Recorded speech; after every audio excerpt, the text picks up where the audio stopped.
Corona काल में सबसे बड़ी ज़रूरत इस वक्त ऑक्सीजन की है। हम भोपाल की बात करें तो भोपाल में तकरीबन 150 हॉस्पिटल्स हैं जहां पर ऑक्सीजन की सप्लाई का जो मेन प्लांट है वो जो आइनॉक्स का प्लांट है, जहां लिक्विड ऑक्सीजन आती है और यहां से फिर सभी अस्पतालों में सप्लाई की जाती है मरीजों के लिए। हमारे साथ भोपाल के कलेक्टर अविनाश लवानिया जी हैं। अविनाश जी, क्या स्टेटस है इस समय भोपाल के अस्पतालों को? बड़ी क्राइसिस है, लोग कहते हैं ऑक्सीजन की बड़ी तंगी है अस्पतालों में। देखिए, मैं बताना चाहूँगा कि ऑक्सीजन की जो डिमांड है वो बहुत सब्सटैंशियली भोपाल में बढ़ी है। जहाँ एक समय में भोपाल में 15 से 20 metric ton oxygen used to be more than sufficient for the entire city. आज की डेट में हम भोपाल में लगभग 110 metric ton liquid medical oxygen every day supply कर रहे हैं।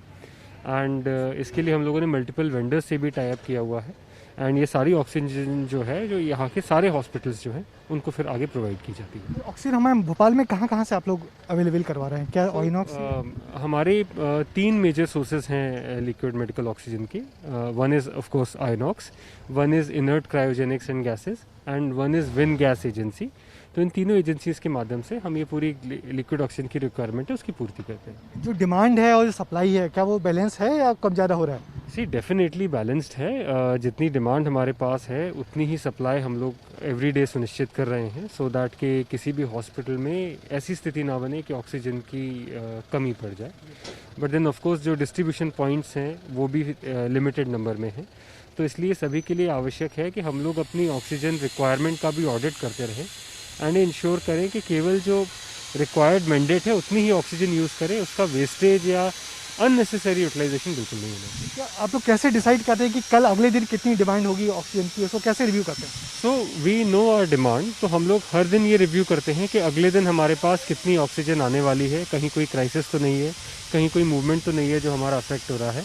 एंड इस तरह से we try to move 1 day in advance planning. एक चीज़ और है जिसकी बात की जाती है, रेमडेसिविर इंजेक्शन की। उसका क्या स्टेटस है, उसको कैसे जनता को दे रहे हैं आप? जी, रेमडेसिविर के लिए भी मैं यही कहना चाहूँगा कि अगर हम डॉक्टर्स की जो गाइडलाइंस हैं, जो एम्स की गाइडलाइंस हैं, जो एनालिस्ट की गाइडलाइंस हैं, यदि हम उनको फॉलो करें तो there is enough remdesivir for everybody. लेकिन अगर हम लोग इनडिस्क्रिमिनेटली सभी को रेमडेसिविर प्रिस्क्राइब करने की बात करेंगे तो then of course there can not be enough for that. तो उसको देखते हुए जो रेमडेसिविर की पूर्ति है वो भी सरकार निरंतर मैनेज कर रही है। बहुत शुक्रिया।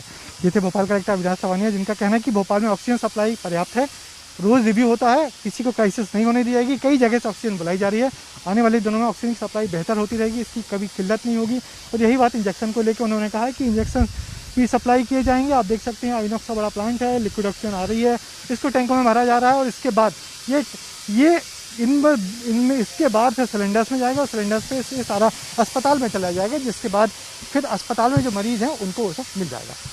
कैमरामैन होमेन देशमुख के साथ ब्रजेश शाजपूत, एबीपी न्यूज़, भोपाल।